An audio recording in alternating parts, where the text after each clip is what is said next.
आप अब बताएं, जब लेकिन आपको जब ये न्यूज़ मिली कि रिकग्निशन मिली है, प्लस जब लेकिन ट्रॉफी भी आई उसके बाद एवरीथिंग, तो आपको आपकी कैसे फीलिंग थी कि लेकिन आपके वर्क भी उसमें इन्वॉल्व है, लेकिन आपने भी कंट्रीब्यूशन किया है और उसको कुछ रिकग्निशन मिली, तो आपका क्या एक्सपीरियंस? सबसे पहले मैं बताता हूँ जब वो लेके आए तब क्या हुआ। जब वो लेके आए तब मेरी जिज्ञासा ये थी कि भाई मुझे वीडियोस दिखाओ, क्या हुआ, क्या जो मैं मिस कर गया। तो वैसी जिज्ञासा थी। तो मैंने काफ़ी सारा देखा, यानी बड़े बड़े लोग आए हुए थे, उनके हाथों से उन्होंने रिसीव किया। ऑब्वियसली ये थोड़ा सा एक रह तो जाता है दिल पे कि काश मैं भी जा पाता, बट कोई नहीं, आगे और भी अपॉर्चुनिटीज़ आएंगी हमारे आइरिस की तरफ से। बट आपको जब ये पहले न्यूज़ में पहले बार में, तो आपको कैसी फीलिंग थी? Obviously great. आपको अप्रिशिएशन एक ऐसी चीज़ होती है ना, आपको एक रिलैक्सेशन मिले। अरे यार, एक ये ना कीमत, सही कीमत बताना, सही कीमत मिलना, ये होता है अप्रिशिएशन। तो वो फीलिंग आप बयां भी नहीं कर सकते, मैं तो बयां नहीं कर सकता ऑनेस्टली। लेकिन अगर आप बताना चाहोगे, इसमें बहुत लोगों की इन्वॉल्वमेंट थी, जैसे कि लेकिन जो सिंगर्स हैं उनके बारे में, प्लस जो कास्टिंग्स है कि उनका रोल प्ले कितना ही स्ट्रांग था या फिर कुछ और होना चाहिए बहुत था? परफेक्ट था, बहुत परफेक्ट था। जितना आउटकम हमें चाहिए था उन्होंने उतना आउटकम दिया। हमें कहीं भी ऐसा नहीं लगा कि यार ये इससे ज़्यादा और कुछ कर सकते थे। हमारी जो डिज़ायर थी वो पूरी हो गई थी। चलो अच्छी बात है, बट भूख हमेशा फिर भी रहनी वो चाहिए। तो है। तो उसके लिए पता है क्या है, हमेशा जो हो गया वो तो हो गया, आपको वो भूख आगे मिटानी है। जब आप नया काम करोगे उससे सीखो, हमेशा उससे लर्न करो और आगे उसे परफॉर्म करो। अगर आप पहले ही सोचते रहोगे ना यार इसमें और कर देते, तो वो आपको डिमोटिवेट करेगा। आपको हमेशा अपने आप को मोटिवेट रखना है, दूसरों को भी रखना है। तो उसके लिए कि आप आगे करेंगे ना, अगले काम में देख तो इससे बढ़िया करके दिखाएंगे। चलो, तो इससे आगे के बारे में हम बात करते हैं। तो आप अभी मुझे बताइए, लेकिन आपने सॉन्ग भी बताया था कि अभी रिसेंटली एक सॉन्ग भी शाहिद माल्या जी से हमने एक गाना कराया था, तो वो हमने उस पर रिलीज़ किया है।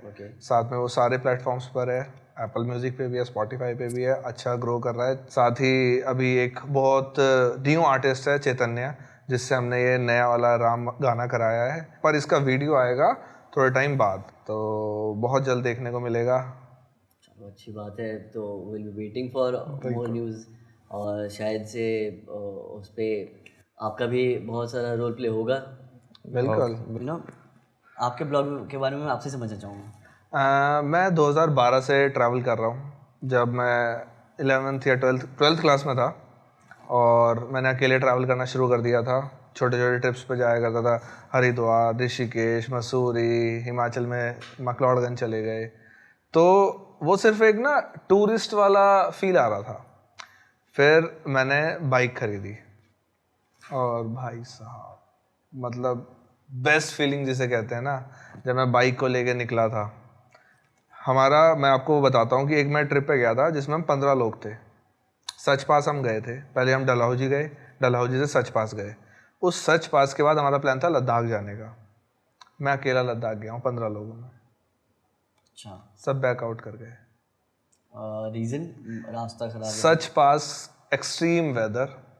हमने रात बिताई है वहाँ पे, जहाँ पे नो मैंस लैंड है, उस पर अलाउ ही नहीं है रुकना, और हमें वो चीज़ पता नहीं थी। हमने वहाँ जो चेक पोस्ट आता है ना, वो चेक पोस्ट 5 बजे बंद हो जाता है, और हमने वो 4 बजे क्रॉस किया था। उसके बाद फ़ोटोज़ वगैरह क्लिक कराना और धीरे धीरे जाना, और हम वहाँ पहुँचे शाम को 7:30 बजे, जिस पॉइंट पे हमें 5 बजे क्रॉस कर जाना चाहिए था। तो अब हमने पूरा प्लानिंग के साथ जाते हैं, तो हमने अपना राशन निकाला और मैगी और चाय बनाना स्टार्ट कर दिया। हमें करते करते 9 बज गए। 9:30 बजे एक छोटा हाथी आता है, मतलब बुलेरो आता है, और कहता भाई तुम यहाँ क्या कर रहे हो? मैंने कहा भाई बस खा पी रहे हैं, अब जा रहे हैं यहाँ से। कहाँ जा रहे हो? मैंने कहा भाई आगे जाएंगे, आगे कोई रास्ता नहीं है इस टाइम जाने का। मैंने मतलब? कह रहा भाई मर जाओगे, मौत है आगे, और यहाँ रहोगे तो मर जाओगे। मैंने तो करें क्या? कह रहा भाई देख लो, गाड़ी वाड़ी में घुस जाओ और यहीं हीटर वीटर चला के सो जाओ। यार ये बड़ा स्कैरी हो गया मामला। और बहुत सारे लोग न्यू कमर्स थे, जो पहली ट्रिप थी जिनकी। तो अब जैसे तैसे करके वहाँ पे 2-3 गाड़ियाँ थी हमारे पास, कुछ लोगों को गाड़ियों में घुसाया। हम 4 बाइकर्स थे, मैंने सब बाइकर्स को भी गाड़ी में बिठाया। जहाँ हमने खाना बनाया था उस आग को मैंने पूरी रात जलाए रखा। 6 बजे जब सबकी नींद पूरी हो गई, मैं 1 घंटे के लिए गाड़ी में गया, उन्हें आग के पास भेजा और हमने वहाँ से 7:30 बजे वापस चलना शुरू करा। पहले तो बाइक स्टार्ट ना हो और उसमें बाइक में धक्का लगाए, वहाँ सांस इतना ज़्यादा फूल जाए भाई साहब, मैंने कहा आज मर गए। एडवेंचरस। बहुत एडवेंचर, मतलब वो रात ना बहुत ही खतरनाक थी। ऊपर पहाड़ पे ना एक पत्थर रखा हुआ था, वो बिल्कुल डिट्टो, ऐसा लग रहा था कि भेड़िया खड़ा है। पूरी रात मुझे ये लगता रहा कि मैंने कहा ये सब सोएंगे और ये मुझे आके खा जाएगा। बट आप अलग ही ट्रिप में हो गए फिर तो। मैंने कहा ये आग रखी और आग से ये डरते हैं, इन्हें डरा दूंगा मैं। बस पूरी रात मैं यही सोचता रहा। फिर सुबह हुई, हमने स्टार्ट किया, बाइक स्टार्ट नहीं हुई बाइक। तो वहाँ पता चला कि मंदिर ऊपर है। रात में तो पता ही नहीं चला हम कहाँ पहुँचे हैं। फिर हम सुबह मंदिर के दर्शन करे, वापस आए, बाइक स्टार्ट करने की कोशिश करी, थोड़ी बहुत देर में वो स्टार्ट हो गई। और भाई फिर वहाँ से हमने जो स्टार्ट किया है आना, उन सबके हाथ पैर फूल गए, क्योंकि बहुत पतला, मतलब डेडलीस्ट रोड है वो हिमाचल का। तो भाई उदयपुर रुके रात को, सुबह इन्होंने रात को मना कर दिया कि भाई हम तो नहीं जाएंगे, हम तो सीधा जा रहे हैं मनाली और फिर घर निकलेंगे। मैंने कोई बात नहीं, मैंने बस एक बार पूछा, मैंने देख लो अगर किसी का मन हो तो चल लो। उन्होंने कहा नहीं भाई हम नहीं जा पाएंगे, नेक्स्ट टाइम कभी चलेंगे। ठीक है भाई मेरा सामान दे दो सारा। उन्हें लगा मजाक कर रहा हूँ। मैंने अपना सारा बैग पैक किया, मैंने बाइक पे बांधा, सुबह हुई और मैं अपना टाइम से निकल गया। मैं सबसे पहली रात जाके रुका पांग में। भाई एक छोटा सा गेस्ट हाउस था, उसमें 2 कमरे थे। एक कमरा मैंने लिया, एक कमरा 2 लड़के थे, वो बुलेट पे थे, पंजाब साइड के ही थे, बढ़िया लड़के थे, पर उस रात इंटरेक्शन नहीं हुआ। तो भाई फिर उनसे थोड़ी बहुत बातें होने लगी। सुबह ही जब उनकी बस आ रही थी, वो बस का वेट कर रहे थे, तो बात हो रही थी। तो वो बड़े अचंभा, भाई अकेला बाइक पे जा रहा है। तो फिर मैं यार ये मैं कुछ तो कर रहा हूँ हटके, मतलब लोग अप्रिशिएट कर रहे हैं और लोगों को थोड़ा अलग लग रहा है और मेरे को ज़्यादा अच्छा लग रहा है। तो मैंने नेक्स्ट डे हम वहाँ से गए, आगे निकले, भाई वो 2 छूट गए पीछे, 2 नए मिले। फिर 2 वहाँ उनके साथ घूमे 2-3 दिन। फिर वहाँ से मैं कश्मीर साइड निकल गया, एक मनाली आ गया वापस। एक बाइक पे बंदा मेरे साथ आया रात को। भाई जब हम वहाँ से आ रहे थे तो मैंने Kashmir to Sonmarg to Delhi non stop मारा 22 आवर्स। आपने पूरी व्लॉग बनाई थी उस? पूरा व्लॉग बनाया था, मेरे चैनल पे डला हुआ है, तो आपकी ऑडियंस अगर चाहे तो देख सकती है। बिल्कुल, एक जुनून, एक चीज़ें होती है। बट इस जुनून से रिलेटेड ना एक मेरे को अभी ख्याल आ रही है, अभी रिसेंटली लेकिन बहुत सारी चीज़ें शिफ्ट हो रही है इन टर्म्स ऑफ लेकिन बहुत टेक्नोलॉजी आ गई है, बहुत सारी एडिटिंग से लेके ये सब चीज़ों से रिलेटेड। क्या वो सपोर्टिव है या फिर आपको लगता है कि इससे कुछ मुश्किलें आएंगी? क्या होगा लेकिन जैसे कि आजकल एआई वगैरह भी बहुत सारी चीज़ें हो रही हैं, पर्टिकुलरली एआई ही बात करता हूँ तो। देखिए टेक्नोलॉजी चेंज होते आ रहा है, अपग्रेड होते आ रहा है, ओके। ठीक है। मगर अगर हम इसको इस तरीके से देखना है, एक होता है जो एंटीक जिसे हम कहते हैं, ओल्ड इज़ ऑलवेज गोल्ड। इसका एक बहुत अच्छा एग्जांपल देता हूँ मैं आपको। मान लीजिए एक पेंटिंग है आज के ज़माने में, जो भी जैसे कि दा विंची की जो पेंटिंग है, ठीक है, वो हाथ से बनाई हुई पेंटिंग, उसकी एक वैल्यू है। आप उसकी कितनी भी अच्छी प्रिंट निकाल लो, 3D extreme 3D AI 3D कुछ भी निकाल, क्या उसकी वैल्यू उस हाथ से बनाई हुई पेंटिंग की जितनी हो पाएगी? नेवर। आप समझ रहे हैं इस चीज़ को? तो बात है वैल्यू की। AI से आप डेफिनेटली क्रिएट कर देते हैं, मगर उसकी वैल्यू उतनी नहीं होगी इन फ्यूचर, उतनी कभी भी नहीं होगी जितनी आपकी खुद की क्रिएट की हुई, क्योंकि वो आपके दिमाग से निकली हुई है। इसमें एक और चीज़ भी मैं ऐड करना चाहूँगा। देखिए AI अच्छी है, ठीक है, इन अदर सेंस बुरी भी है।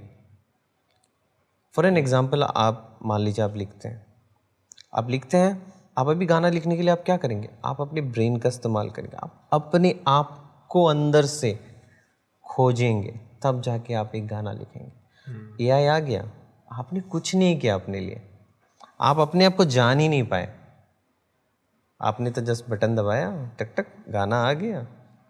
अब कंप्यूटर कौन सा प्यार कर सकता है? वो क्या लिखेगा प्यार के बारे में? वो कभी नहीं लिख पाएगा। उसके जो शब्द होंगे वो आर्टिफिशियल ही रहेंगे, इसीलिए AI है, आर्टिफिशियल इंटेलिजेंस, उसके नाम में ही उसका। बहुत ही अच्छे तरीके से आपने बताया। बट आपको लगता है कि इसके सपोर्ट से बहुत हेल्प लिया जा सकता है, या फिर इस चीज़ से बहुत सारी लोगों की क्रिएटिविटी में भी ब्लॉकेज आ सकती है, क्योंकि लोग आलसी बन सकते हैं या फिर वो डिपेंड करता है। इन शॉर्ट मैं आपको बता रहा हूँ, it's a kind of a trend. ये आएगा, एक पर्टिकुलर टाइम तक रहेगा, फिर लोग खुद कुछ बोर और हो आ जाएंगे। जाएगा। लोग खुद बोर हो जाएंगे इस चीज़ से, क्योंकि हर कोई कर रहा होगा। कंटिन्यू बहुत अच्छी प्रोसेस है ये पर्सपेक्टिव आपने बताई है, बिकॉज क्रिएटिव इंडस्ट्री में आपको आपकी क्रिएटिविटी को ही सराहा जाता है। बिल्कुल। दैट्स व्हाई वी लाइक, इसलिए हम उसको कहते हैं क्रिएटिविटी, क्रिएट करते हैं हम कुछ नया, इस वजह से। तो यस, बट आप कभी यूज़ करते हो ऐसे लाइक एआई वगैरह की चीज़ों को? ऑनेस्टली मैं इसके ये कहना चाहूँगा, मैं थोड़ा सा ना ओल्ड फैशन वाला इंसान हूँ। ओके। आप कहोगे मुझे, तो मुझे आज भी पुरानी वो जो है चीज़ें पसंद है ज़्यादा, इन कि आप करें नई चीज़ों से ज़्यादा। फास्ट एंड एफिशिएंट होता है ये चीज़।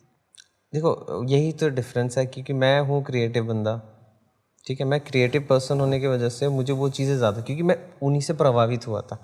मैं ऑनेस्टली कहूँ, मैं आज जो बना या तो बनने की कोशिश कर रहा हूँ, वो एहसास किससे जनरेट हुआ था?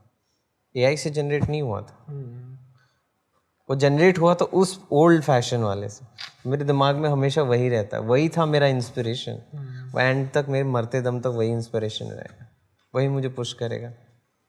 बहुत बहुत ही लाइक प्यारी कॉन्सेप्ट है। आई बिलीव ये लोगों को सुनना चाहिए, क्योंकि पर्सपेक्टिव होती है एक तरीके से, लेकिन नज़रिया होता है देखने का चीज़ों को। अगर हम उस चीज़ को जितने अलग अलग नज़रिए से देख सकते हैं, हमें उसके बारे में बहुत कुछ सीखने और जानने को मिलता है।